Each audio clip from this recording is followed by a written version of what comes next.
Now, coming from Illinois, we revere President Lincoln, and we think about his top two accomplishments, which just about everyone would agree would be the Emancipation Proclamation and the victory in the Civil War.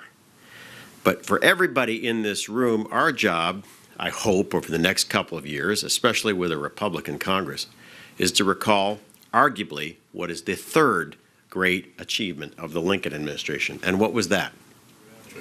The Transcontinental Railway Act put forward what I would call the ultimate, and I use my words very specifically, private-public partnership to finance and then build what was the #1 infrastructure development project in the history of the country for the 19th century.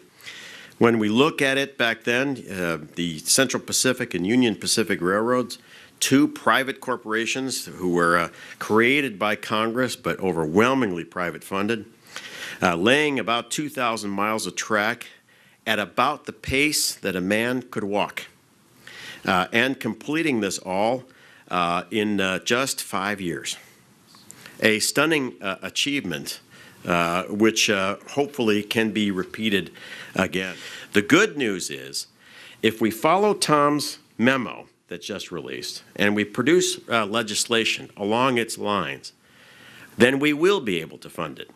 We will make up the difference with private funds. Credit is not important. What's important is getting this infrastructure built and making it actually happen. The only interesting subject for me to work on right now is where is the money to put this thing together. If it's put together in the correct way, as President Lincoln did, the money will find the project.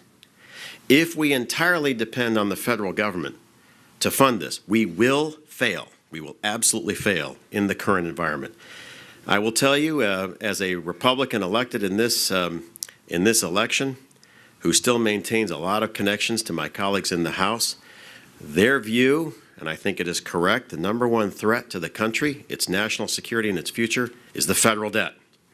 My hope is that we get out of this box of thinking about high-speed rail and other infrastructure as only capable of being financed by the federal taxpayer. If we stay in that one box, we will fail. For the interest of my state, I'm interested in getting this built and doing it by whatever means is most successful is what I hope to do. In this environment in which our top customer is someone who is getting on a commuter airline and flying under 300 miles, the question is not how we get that passenger to take high-speed rail once. For the novelty, they will all take the first trip. The question is, how do we have that repeat customer? If, on the other hand, is private sector and private-led with some government support, then the institution inherently will have to put the passenger first in their experience. The schedule will have to be at the speed and convenience that they want. And we absolutely will attract that passenger, as we know is appropriate for this technology at this distance. If you are willing to support me in this effort, if you're willing to support Tom's vision, then you have one new Republican from the state of Illinois that will work night and day to make this infrastructure happen. So anyway, thank you very much. I would suggest that plans to raise taxes are dead on arrival in the House of Representatives. So I personally am not going to work on any plan that involves raising taxes because I don't believe in wasting anyone's time. Therefore, how does this get built anyway?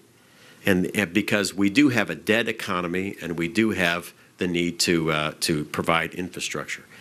You and I both can sit down, probably with the advice of experienced investment bankers, and design a plan that will immediately attract a wide range of capital to build this thing. But you have to give control over to the private consortium to be able to decide rolling stock, technology, speed, manning. Does it mean infrastructure gets built and there are more jobs in the United States? Yes, it does. And so the question is, can we make that intelligent adult set of choices or not? And I hope we do. Yeah.